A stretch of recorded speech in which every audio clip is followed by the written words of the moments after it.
Welcome to the Uplifters podcast, where every week I get the great privilege of talking to a woman who's doing big, brave work in the world and who generously shares her process and mindset with us so that we can all do big, brave things in our worlds too. Today, I'm talking to Hala Alyan. She's a Palestinian American poet, writer, professor, and clinical psychologist based in Brooklyn.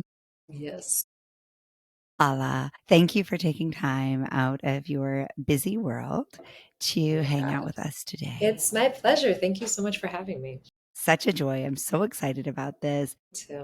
You wear a lot of hats: a poet, a novelist, a memoirist, a clinical psychologist, a mom, a Palestinian American identity, a Brooklynite identity. You've lived between so many different places. You've spoken so many different languages, had Mm. so many different experiences. If you were to introduce yourself, That's good. That's good. how would you do that? There's actually an exercise that I'll sometimes give in the cross-cultural therapy class that I teach. That's like you write the 5 identifiers that you most strongly connect to at this moment in your life. And that's like really Mm, crucial because that highlights positionality and how what's essential for us changes over time. And then you cross out one of them, and then you're left with the top 4. And then I should make you do it. And then you cross out another one. And then you're left with 3, and then you cross out another one, and then you're left with 1. And usually it's the 3 to 2 and 2 to 1 that are the hardest. And so as you were saying that, that's what I was thinking of, because I was like, I think in mhm, this moment, I think my role and capacity as a mother feels really central. I think that's kind of been taking center stage, and as a Palestinian, and which mhm. that has obviously everything to do with the circumstances and I think, the roles of like writer and professor and teacher, or like, community member, all of those things, those feel kind of like they've been evenly consistent in terms of Mm. like where they are in my life for the last however many years. But I definitely think the last few years, because also the like both Gaza and my daughter's birth were not, I mean, they didn't overlap exactly. My daughter was like a year and a half when October 7th happened, but like it's that role of like really gelling into what it means to be a mother has not felt separate from Palestine for me. And so that's been really interesting, like to mother while watching and witnessing and like trying to understand how, as a member of a diaspora with all these privileges, what can I do? How can I be, of service? It's been so salient. Because I think in a lot of ways, Palestine has been superimposed on everything I've done maternally too, for good and for bad. Mhm. And so, yeah, those are the two that I would be like, yeah, I think I would say those have felt really central in this day. It was so fun. Maybe it's not the right word. Watching your process through that, because it seemed as Yeah. though the distinction was the degree of change and transformation that was happening. Yeah, and I think like the Palestinianness in general, and I think people of color, like BIPOC folks, people that belong to marginalized identities, this is true for all. Like I don't think this is just a Palestinian thing, but is that I mean, there is something about the salience of that identity that has a lot to do with the urgency of the moment, right? So like I would love to, this is a big, larger conversation about identity politics, but it's like my identity is foregrounded not by myself necessarily. You know what I mean? Like it's the thing that Mhm. it's also like put upon me, Mhm. given where we live and given like, political structures and power structures and whatever. And so it's interesting too to have to kind of continuously renegotiate what it means to be stepping into an identity that you're also there's also all of these like presupposed like projections onto, Mm. that are like not necessarily coming out of you. Mm. So it's like my relationship to my Palestinianness is something that has been really complicated and changed depending on whether I'm living in Beirut or living, you know what I mean, living in the Arab world, living here, if I'm traveling to Europe, like it really shifts. Mhm. And its salience, of course, which is, I mean, tragic, has been made so visceral in the last like couple of years. But even before that, that's what's interesting about positionality. Like it really changed depending on where my feet happen to be touching on this earth. That word salience is so rich. What does it mean to you? It's so rich. it's like how relevant, how again like visceral, how embodied it is, you know, how Mm-hmm. much it's something that I'm thinking about on a day to day. There is not, I mean, every day, multiple times a day, I am thinking about Gaza in particular, Palestine in general, what it means for me to inhabit this identity. Am I doing it right? Am I doing it enough? Like, so I think there's like that's the salience. Whereas, you know, Mm-hmm. there have certainly been years and eras of my life, particularly when I lived in the Arab world, where I didn't really, and that's not to say it wasn't a complicated identity there in many ways, but it was like it was different. It wasn't something I was having to negotiate in the same way. Um, Similar with motherhood. Like I think about mothering in some capacity or my daughter in some capacity, I mean, on an hourly, multiple times an hour basis, even if I'm not next to her. And that has just become, that is so infused in my being at this point. Mm-hmm. Yeah. The four words that came up as I heard that were urgency and importance playing Hmm. a huge factor in that, but also interdependence. Yes, totally. Yeah, yeah, yeah. 100%. And And really negotiating what that interdependence looks like in actually in both of the roles, you yeah, know? I bet. And in terms of being so deeply engaged in both of those and Hmm. actively engaged, Hmm. while at the same time trying to just survive as a human. Totally.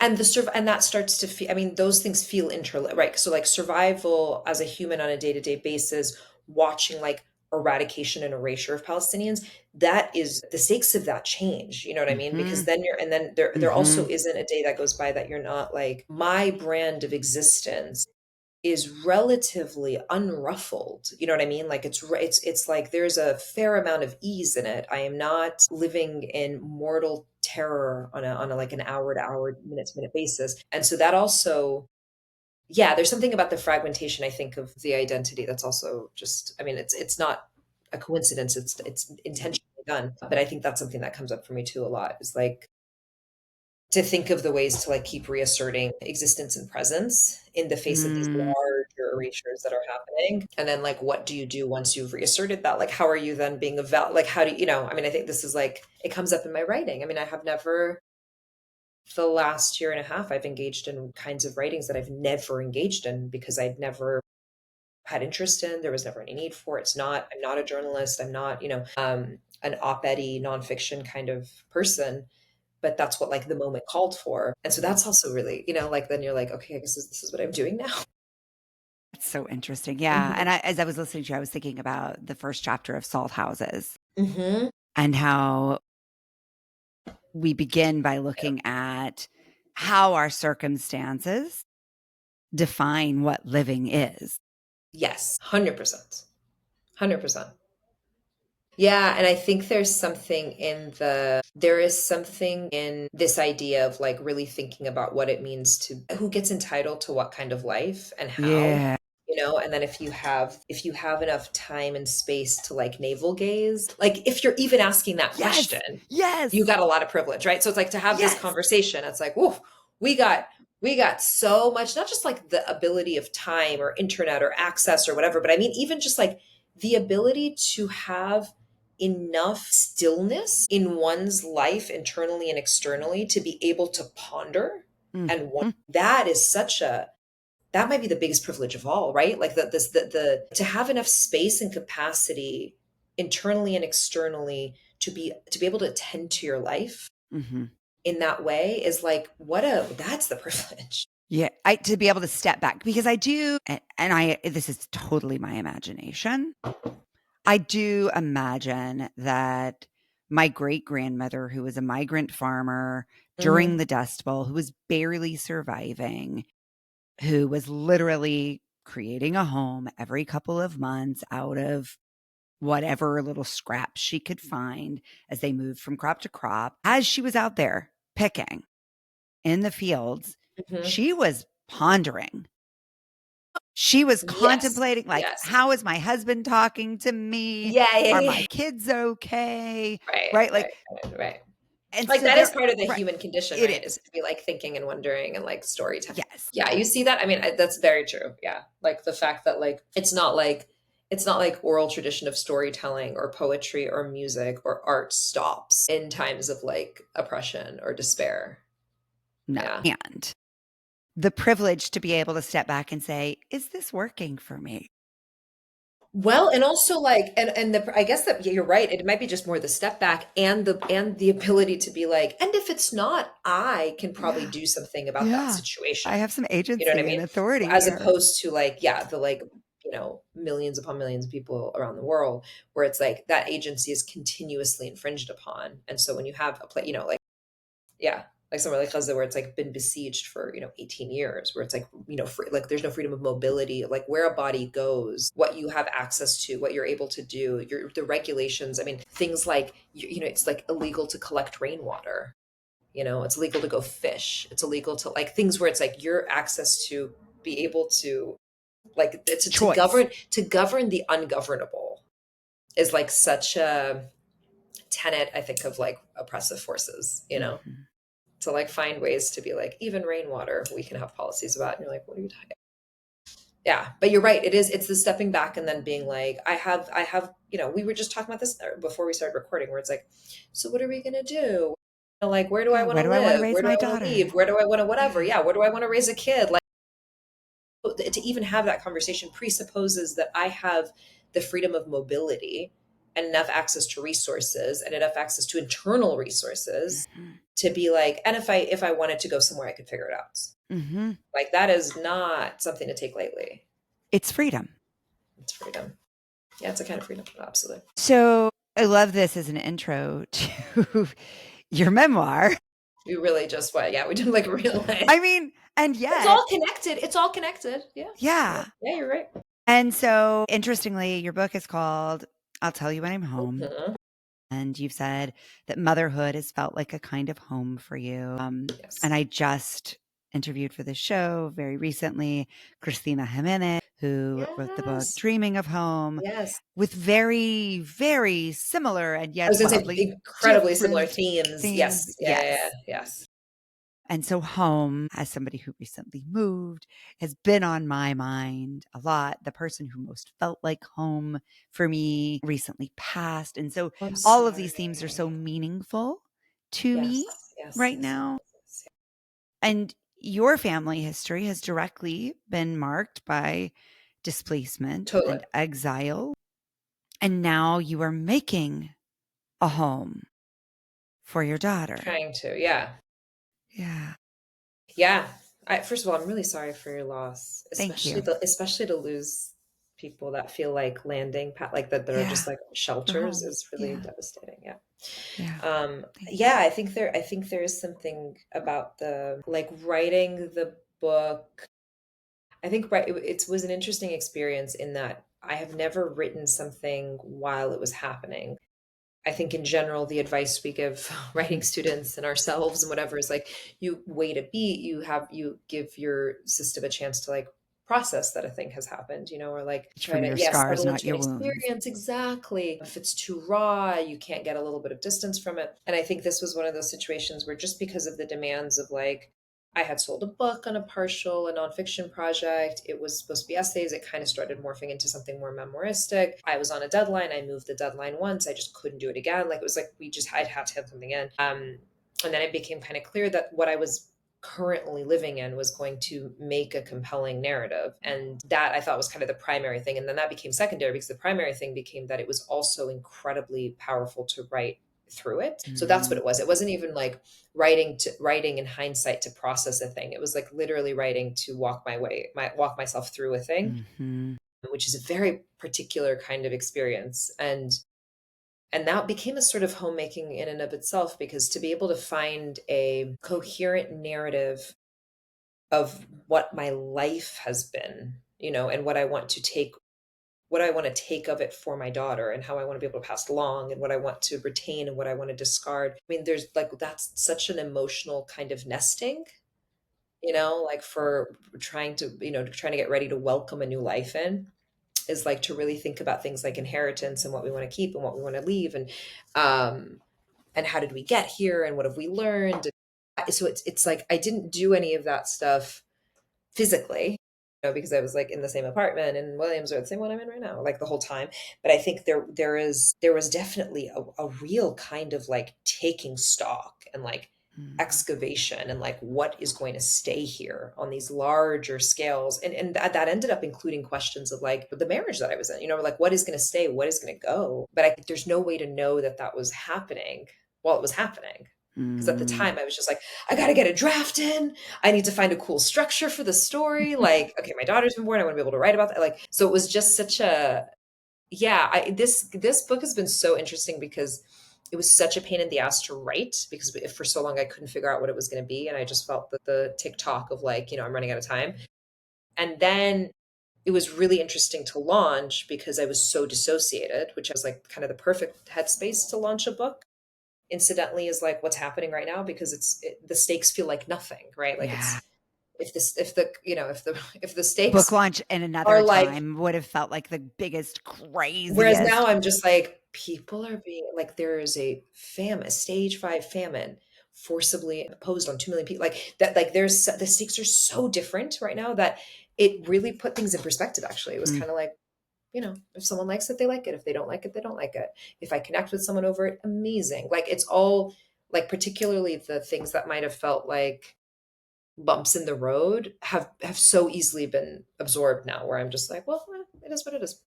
And Yeah. so I think that so all of this is to say like the creating process was really uncomfortable. The launching and touring of it felt a little bit dissociated.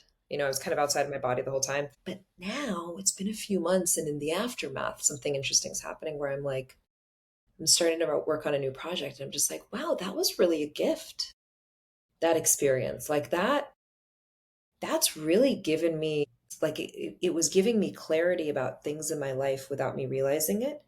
Some things that didn't go into effect for a while. Because if I wrote the first draft of the book, it was maybe 4 years ago, I wasn't even realizing what I had written towards, particularly in relationship to these larger questions of Palestinianness. Because I think then when October 7th happened, I just spent a couple of years really diving into like my family history and asking myself these questions of like what it meant to be diasporic and what does it mean to be inside and outside of a thing. Yeah. So then like these all of these things happen and I was like, oh, I've kind of been prepping for it. Yeah, it's interesting too because just before we hopped on to record, we were talking about these moments where we feel a sense of restlessness in ourselves. Yes. And the only certainty is that we are not settled. 100%. Yeah. There's not going to be like, yeah. No. There's no, and that, yeah. Yeah. No. And I hear that in this prior time too.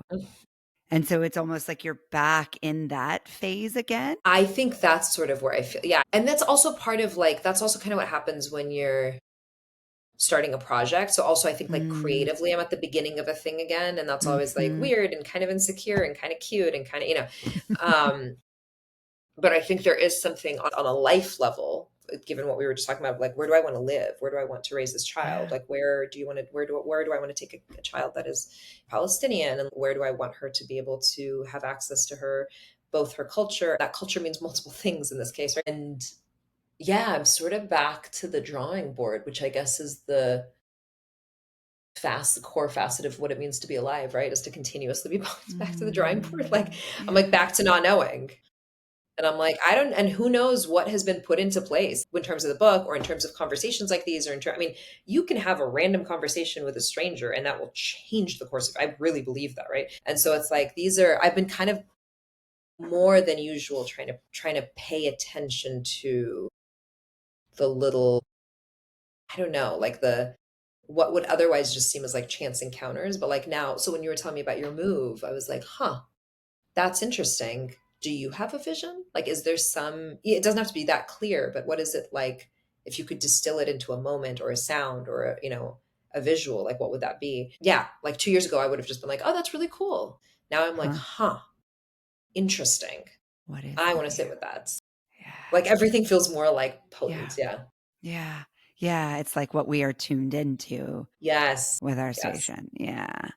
I think too, our history teaches us so much about how to weather these things. And so, what I hear in your response that I find so potent is this reminder that the not knowing isn't something to run from, Exactly. right? Because we can, think get so scared of like not knowing that we just retreat back into the familiar. And so what I hear you having done and now maybe embarking on doing again is saying, I don't know. How exciting is that? Like, Yeah. I'm going to Yeah. wake myself up and start to pay Yes. Yeah. attention Yeah. and find the little breadcrumbs that lead me. I think there's something in like, it's not even trust, it's data. It's like, because Yes, I'm actually like, yes, sometimes yes, I'm not a yes. great trust or faith-based person. Like, I can get really like, but how do you know? But also, like, here's 10, like, 10 examples of times it didn't work out, you know? But I think there's something about like the older you get, even in like research, there's a reason why people commit suicide less in like middle age. And then the caveat here would it spikes again, particularly for white cis men in 60s and 70s. So just the caveat there. Interesting. But for like women, for example, like or cis women, or there's limited research is still being done on other groups. But like for many other people, there's this risk that occurs in adolescence that then does start to go down a little bit, Mm. even in people that are prone to suicidality. And one of the like theories of that is that you haven't lived a lot of life yet. And so You don't when have something evidence. really painful happens, you don't have fucking evidence that it will end. Right. You know what I mean? You get your heart broken at 14 or 15 or 16. You're like, this is the rest of eternity. This is just it, man. You get your heart broken at 39 and you're like, this fucking sucks. And now I'm probably going to Mm. lose 2 years to this bullshit. And who knows how I'm going to rebuild it. And I don't even like who I am as I'm like dealing with this, whatever. You know what I mean? Like it's a different, like, but it's not, but you're not like, and I will never not feel this way again. Mm-hmm. And that it's exactly it. It's evidence. And I think that evidence really, so that's a little bit of it for me. It's like Mm-hmm. uncertainty. I'm like, it's the evidence that like, there's nothing that's permanent, nor is uncertainty going to be permanent. And so you're just kind of like, honey, even if you do nothing, at some point, an answer is going to come along. You Uh-huh. know what I mean? It might take longer, than if you're like mindfully, really willfully in the world and like asking these questions of yourselves and having these conversations. But even if you don't do nothing, eventually something you'll get like a random job offer, or you will get kicked out of a country, or you will get invited to another one, or you know what I mean? Like something, There will be a something will forcing happen. function. Something will happen. Yeah. Um, and so I think that's also one of the things that I have come to rely on, where I'm just like, nothing can stay like this. No, no. It's like, what's the right thing for right now? Yeah. So be cozy in the shittiness. I also am like, I am kind of big on just get cozy in the unpleasantness. It's fine. And again, like, I want to like circle back to what we were saying earlier about privilege. That's a super privileged thing to say. And that Yes. was really within the context of like certain circumstances, right? But like for the kind of circumstances that I think you and I are talking about, like I have the capacity to get cozy in the not knowing and in the kind of day-to-day achy discomfort of just being like, what next? Mm-hmm. Just Mm-hmm. like buckle, bunker down. Interesting what you were saying too about that research, because I was just looking at research yesterday that theoretically, right? Like they're still digging into the research, but there is an indication that women in their 40s actually have a peak in their growth mindset capacity. I would believe that. Well, I think And I there think it's is very much linked. connected to those two things. And I think also like perimenopause and menopause, like there's like mental health actually tends to improve after menopause. Like there's all these like physical discomforts. And I think the road there can be rocky, obviously, for in different ways with hormonal changes. But like, yeah, like women, and there's a lot of quote unquote like DSM disorders, including things like dependent personality disorder or borderline personality disorder or whatever, where yeah, like the data shows like middle age, like a lot of those traits start to stabilize, a lot of because a lot of them intersect with Gathered a bunch social of data. norms. Yeah. But also Yeah. you know what I mean? Yeah. So like if Yeah. you're Yeah. like, Yeah. if there's like a terror of abandonment or like a desire to be Uh, validated by people or whatever, like that's really backed up by being told that your worth is whether you have those things. uh-huh. And then I think there is this kind of interesting to talk about freedom, where it's like, yeah, I think like the older women get, and we're speaking in the binary now, but like I think a lot of times there is kind of a, yeah, I mean, whether you like to or not, the social norms shift for you, Uh-huh. and what's expected for you shifts, Uh-huh. and that like I think can be incredibly haunting, and it can feel like a lot of grief for some people, but I think it also feels like liberation for some It's people. freeing, Yeah. which again goes full circle Yeah. back to where we began. Yes. Yeah. So you are a storyteller. I would hope so. Like there's our unifying theme across all domains. You are a storyteller. So as a mother, and you've referenced this several times, and I just want to dig into it a little bit. You are very consciously right now making decisions about what to tell your daughter Yes. about her inheritance Yes. Yes. and her potential in the world. Hmm. And so, how are you thinking about that? What are you choosing to tell her? What do you most want her to understand? I mean, I will say that there's a little cowardly part of me that has been so grateful the last 2 years that my daughter is too young to have some of the Hmm. conversations that I know friends of mine with older kids are having about Palestine, about Gaza. But that will not last forever. I'm going to Hmm. have to, and I think I'm not a big fan of doing too much editing or too much sugarcoating. I think there's ways that if you keep things age appropriate, like you can be truthful with children. I think they deserve and can handle the truth. And I think that, yeah, I don't want to pretend to her that the world is a just place. And I don't want to pretend to her, I don't want to like feign a sense of equity or downplay my or her privileges or the privileges of likely a lot of people she's going to be in like daily contact with. I want her to be someone that thinks about service, and I want her to be somebody that thinks about how to show up for people, and I want her to be someone that the flip side of that is like to not to know that like they're like the antidote to that, I think, real deep existential loneliness that everybody feels at some point or another is in the connections we make. It's in being able to turn to each other. It's in being able to, like, everybody wants to be witnessed, right? Everybody wants to be seen. But, like, I really believe that the act of witnessing and the act of seeing is just as, if not more, transformative for even for the Mm-hmm. person doing the witnessing. Like, there's something there's such a bidirectionality there to look at something, to take in something, and to be moved and changed by it, like that. Those are the moments that I feel most connected to humanity in general, whether that's through art or Hmm. through just like a conversation with somebody or whatever. Like, so that's, I hope to be able to give her enough experiences of that in her childhood that it becomes, it's like when a kid is, adopted, or in our case, like, we used surrogates. So it's like the ideal is that the kid never remembers being told that information. That's a lot of like the parenting advice, is like that you're like, there isn't some big conversation where they remember Yes. being told that this huge thing, It's that just a rather part it's of their something that's, identity. it's a part of Yeah. the mythology of the family. It's a part of their own mythos. It's a part of like just what it is. And like, they just always know it and they've heard it in different ways. And Did I you think say there's something, mythos? yes, That's it's so true. cute. That's so good. I don't even think that's a word. I like it. It's funny because as I said it, I was like, I'm gonna just keep going. I'm just gonna Yeah. keep it going because I don't think that's actually I a word mean, that exists in any language. it's a missing It word. sounds like it should. It really does. I was like, wait. I double down on my mistake. I'm like, and it should. And it's actually the world's fault that it I mean, doesn't I exist. called it out not to say, No, it was an admiration, and I but to really say appreciated like, that. Yeah. wait, where is To be this like, that's, missing? we're Where taking have I been missing this word all along? Beavers. That's really funny. I hope that's in a book. I do, but I think there is something where it's like similarly, like, you want her to know where she's come from in all these different ways. I want her to know these things and to it. Like, I want her not to, it's not like I want to take her at 7 and be like, listen, you're part of the world and you got to show up for it. Like, I want her to be doing and like engaging in the world and watching her caregivers do that, and watching people that she loves and the grownups around her like already be doing that, so that it just intuitively makes sense that that's how one would move through life. Yeah. Part of what underpins my question is I feel like you're helping her see the world. And Right.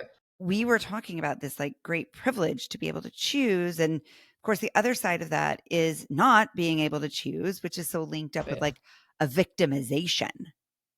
and everything happening to us. And so I feel like given where your two core areas of focus are right now, there has to be an inherent challenge in teaching your child to be a leader in her own life.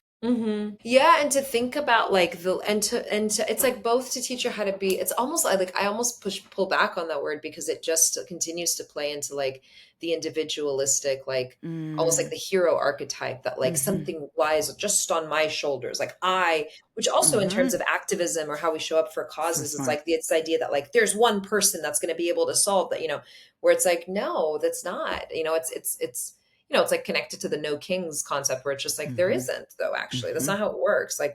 We show up for ourselves, we show up for each other, we protect us, and I think it's like I really want her to be able to take agency for the things she can take agency for, and the flip side of that is I want her to be able to take accountability for the things she needs to take accountability for, because I think that Mm. is become so, if there's any kind of theme that's really emerged in the last couple of years for me, kind of personally and like sociopolitically, it's this idea of accountability, of how we like societally suck at accountability, suck at the concept of like repair and amend making, um, and how we can allow people to do that. And like, the idea that like to admit a wrong is not a sign of weakness, like the idea that Or like to be able to, badness.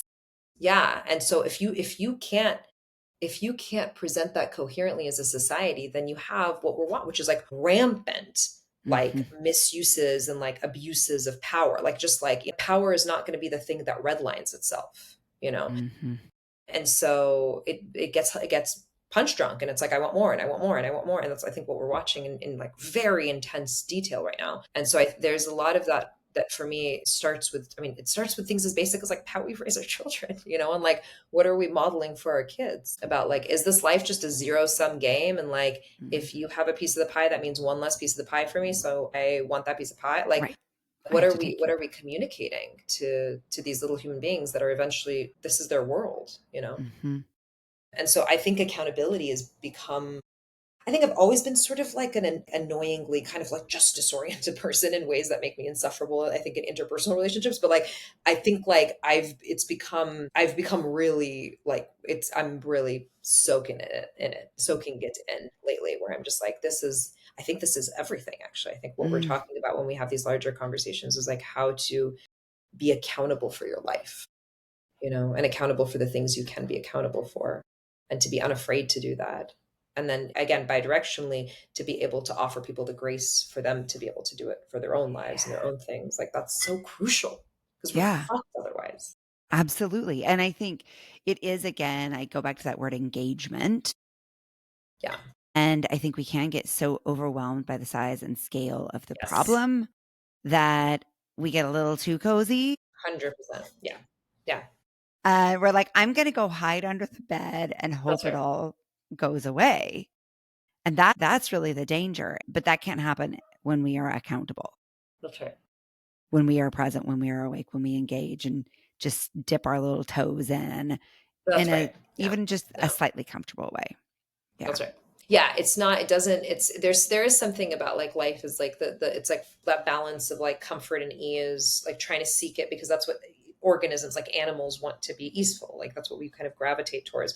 And then also being willing to go towards what is pushing us, or what is like pushing against the limits of our comfort. And again, an act of privilege for sure. But that's why I would double Uh-huh. down and say, you have the privilege to do it. It's even more incumbent upon you to do it. If you have the privilege to be like having conversations about accountability or how to hold others accountable, you are exactly who needs to be doing it. Yeah. Yeah, that's exactly right. And it's that tolerance that changes. It's interesting too, as I talk to you, I think about, I heard you once say that you were obsessed with the mundane. Yeah, really. And Yeah. I certainly see that in your characters, that it's like through mundane moments and actions, we both see and feel our universality, but we also find these bigger themes. I feel like I've heard you do this already 50 Yes. times Yeah. in 37 minutes, which is It's really super embedded cool. in me. It's really It's funny because really you. it's just like It's it's like core. what I'm doing in this life. You know what I mean? Yeah. And I don't really know how we got here. Because I also don't, I'm like, was I always like this? And I think in some ways, yeah, it's what you were saying earlier about the magnet thing. I do think it's like it's as with age, it's like it's sharpening, it's clarifying a little bit. Because I also, was doing this panel a while ago, years where I was just like, yeah, and this is the first two, I mean, these last 2 years, I'm starting to write about Palestine, and it's like not something I've done before. And someone was like, I'm sorry, what are you talking about? All your books have been about Palestine. And I was like, oh, huh, that's true. Yeah. Like you're like someone like mirrors something back to you, and I was like, that's wait, you're completely right. I've been it's been the focal point of my life and my career and my work, but like I didn't even recognize, like it's been so embedded that I didn't even realize I was doing it. And I think because things were fiction, I was like, well, that's just a story. But I'm like, well, what did you choose to tell the story about? Yeah. Uh-huh. Uh-huh. Yeah, and I heard how earlier you shifted that story when you told it this time. You said, I'm It was approaching it from a different. journalistic lens. Totally, totally. And so it's just gotten more specific, that story for yourself. Which I also, wait, I just lost you for a second. Which I also think like, I think that was, again, talk about things being incumbent upon us. Like that, with the moment was like, for me at least, in terms of the opportunities that were presented to me and for writing, it was like a poem is great. Do you have something that you can say kind of unfiltered about this? And so that was the first time where I was like, oh yeah, I don't know that a poem is what I need in this moment. It's what I will need in virtually every other moment of my life. But like I think right now I need to find a way to just say the thing. And so that's another thing too. It's like the intersection of like creative practice and then what the moment asks for. That's interesting. And you were, of course, nominated for this show by the incomparable I Mahogany mean, Brown. I I mean, mean, I I mean, can't. dream of dreams. Literally, I just like want to swim Just an in incredible, oh her my work. God. And just like talk about presence. Talk about like the consistent, unflinching willingness to just like attend to what's at hand. Like that is her, and so unflappable. I mean, maybe she's flappable in certain times in her life. I haven't seen it. I've never seen her be flat. You know what I mean? Like just so like my nervous system just fucking regulates when I'm around her. It's if I'm in the room with her, I'm like, "Oof, I can. We got this," and that's really a powerful gift to be able to offer people. To like calm a person's nervous. That's I would love to be able to do that, to calm people's nervous system when I enter a room. I don't think I have that effect. I mean, I think that it takes all kinds, right? Yeah. We need everyone. We need We the need one who everyone in this stirs the struggle. pot. Yeah. Yeah. And I think you both are saying something really similar about the power of poetry in here. Oh, totally. I think that's part of why I'm so drawn to her. I mean, I think she is in the world in a way that I find aspirational. You know what I mean? And I think her relationship to it's like what she values, the way she moves towards the things she values is exactly how I want to be moving towards the things that I value. And so it's like really beautiful to have someone in your life that you're both like have as a friend, but also kind of as like a little bit of an idol. Like, yeah, that's how I feel. And we need those mentors. And I think it's why we need story Yes. so desperately. 100%. 100%. Yeah. So, who would you nominate for the Uplifters podcast? So I nominated Sahar Darajani is a Iranian. I mean, she has done the most incredible work. She's a beautiful novel out, gorgeous writer, but more recently has also been writing more nonfiction and is just this like fierce advocate, particular. I mean, for human rights in general, but particular for Iran and Iranian human rights, and just has this way of, yeah, being able to kind of like has a similar thing as as Mahogany, where it's like it's just is like I'm going to keep returning to this moment, and I'm going to keep returning to these causes that I care about as bravely, as unflinchingly, with as much courage and as much clarity in my voice and in my writing as I can. And so she's also a good friend of mine. So it's like again, that combo of like both friend and someone that you're like, yes, I love how you're moving through the world is really like beautiful. Yeah. I've made it a big commitment in my life to surround myself with people I admire. That's a wonderful, wonderful like like guiding light for friendship. It really Yeah. makes for a clear filter. Yes. Because also, I mean, to go back to my obsession, accountability, like it also means you're surrounded by people that will tell you if you're kind of like wobbling a little bit, kindly with love. But I'm not somebody that can like get away with misbehavior. I have an abundance of people that will be like, I don't love that. I don't love that. I don't love that thing that you just did. I don't love that choice. Are you sure you want to do that? Are you sure you want to write there? Are you sure you want to, put it that way or whatever? And it's not policing. It's just kind Yeah. of like, take a beat. Let's think about that. Yeah. Because I can be very impulsive. One of my least favorite traits about myself is that I'm very impulsive. Hmm. Really fiery, will like send off the text without thinking, will react before like I'm really trying to work on it. I've been trying to work on it for, 4 decades. So like mixed results. That so and it's I have a lot of people in my life. As I'm saying, I'm like, I guess not by fate, by also by choice. I'm surrounded by a lot of people that are very measured, Hmm. and like really mindful and they take their time and they're not rushing into things. And I think that's been really good for me to have that as an example. And how powerful that you have been so open to that response. Yeah, not always at all. But yes, but yeah, but Mm. overwhelmingly, I think it's about well because I think there's something about the more you build real, loving, trusting relationships with people, the more you're like, these people are on your side. They're in your, you know what I mean? They're on your side of the court. Like they are rooting for you, and it's like hard to resist when people want good for you. Yeah. Yeah. Especially when you can believe that. Yes. Yeah. Because I think, and so much of what we were talking about in sort of the political and social climate right now is this belief that there is an antagonism under people's decisions. Right. Right. Or people are going to come get us, or again, to go back to the accountability thing, or if I Mhm. apologize, people are going to weaponize that. I'm going to get ostracized. To make an amend is just an admission of, guilt. It means you Mhm. fucked up. Not that it means that maybe you're looking for, restoration. Right. Or to create some sort of change. Yeah. To Right. make Exactly. progress. Exactly. Yeah. So you've done a lot. You're doing a lot. You're being a lot. Where are you where are you investing your energy right now Mhm. that you want to invest more energy in? I think I'm investing a lot in mothering and I want to Yeah. kind of keep that going. Yeah. I feel like I feel good about where I'm that's really been like that's the sort of compass these days. And then I do think there's something about like the creative work. Like I would really like to ritualize my writing again. I think I had a really nice ritual and routine for the longest time and I kind of lost it around COVID. I kind of lost it when I was writing the memoir because it was a difficult book to have like a routine around. And I think now I'm like I really want to invest in that. And then I'm like really excited about learning more about different art forms. Like I do a lot of collaging. I've been doing like Mm, rhizo printing and playing around with different visual art stuff and like I'd like to try to take that a little bit more seriously. cool. Cool. Be a beginner. Yeah. Oh, I love that. I also am like forever student. So I love to just like take classes and not know and just like mess up. And yeah, Yeah. Yeah. it's It's my so favorite. powerful. I watch it in my kids all the time. One of my daughters It's took up wonderful. knitting and I was like, that's so freaking brave, man. Yeah. Yeah. No, it's the best. It's the best to just be like, I don't know. Yeah. Or like I messed up. Yeah. And I love doing it with art stuff because you're just like, well, if I just ruined this, okay, well, I guess got to start all over again.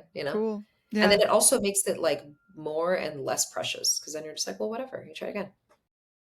Yes. I've been writing recently without editing. I know, radical concept, I but love really that. just trying to do the whole like, don't take your pen off the paper writing. Yes. Yes. Yes. Yes. And it is so exciting and energizing to feel like now my brain has rebuilt a neural pathway 100%. that doesn't involve all of these little blocks and barriers being built And along the like the way. pop-up voice or the wait, what about Uh-huh. that? Or is there a better word here? Or even the like, oh, look, I'm distracted. Okay, great. Write down the distraction. Doesn't matter. Yeah, yeah, yeah, yeah, yeah. It all becomes Just data. It keep all going. becomes fodder. Yeah. Yes. Yeah, yeah, yeah. Yeah. So, as uplifters, we love to lift up others. Yes. Yeah. So how can we as a community support you and your work That's so right sweet. now? I don't even know. Buy the book if you'd like. I'm notoriously terrible at marketing. I'm like, if you Buy the want, if you feel book. like it, Buy the no book. pressure. Yeah. Buy Buy the the book book and if then you'd buy it for like. someone Or else. like take it out at the library or something. I And listen to it then on Audible. if you're in New York, I do like a writing music series called Kenya Makan. Give that a follow. Ooh, If you follow me on Instagram, I always post about it, but also has its own Instagram.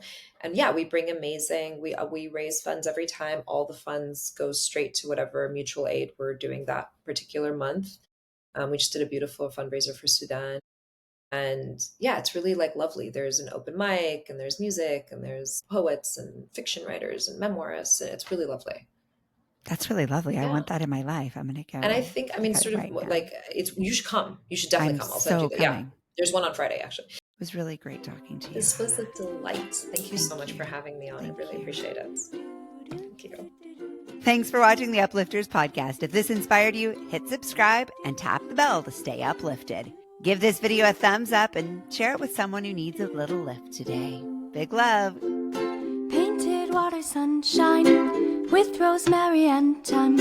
Dwell in the perplexing, though you find it vexing. Toss a star and hover, be your own best lover. Relish in a new prime, plant a tree in springtime.